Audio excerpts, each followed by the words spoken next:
خبر شامل کریں گے کراچی سے، جہاں ایس ایس پی ضلع کورنگی طارق نواز کی ہدایت پر پولیس اور رینجرز کی جانب سے مشترکہ سرچ آپریشن لانڈھی شریف کالونی میں کیا گیا۔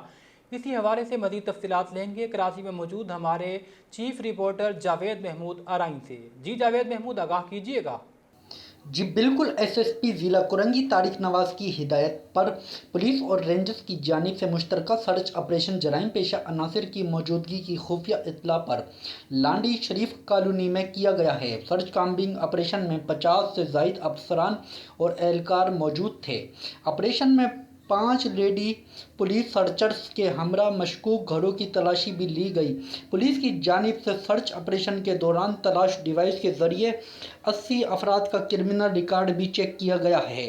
پولیس حکام کا کہنا ہے کہ سرچ آپریشن کے دوران کرمنل ریکارڈ نکلنے پر 6 مشتبہ افراد کو زیر حراست میں لیا گیا ہے۔ پولیس حکام کا مزید کہنا ہے کہ زیر حراست افراد کی شناخت یوسف، عمیر، اظہر، ابو بکر، یعقوب اور باسط کے نام سے ہوئی۔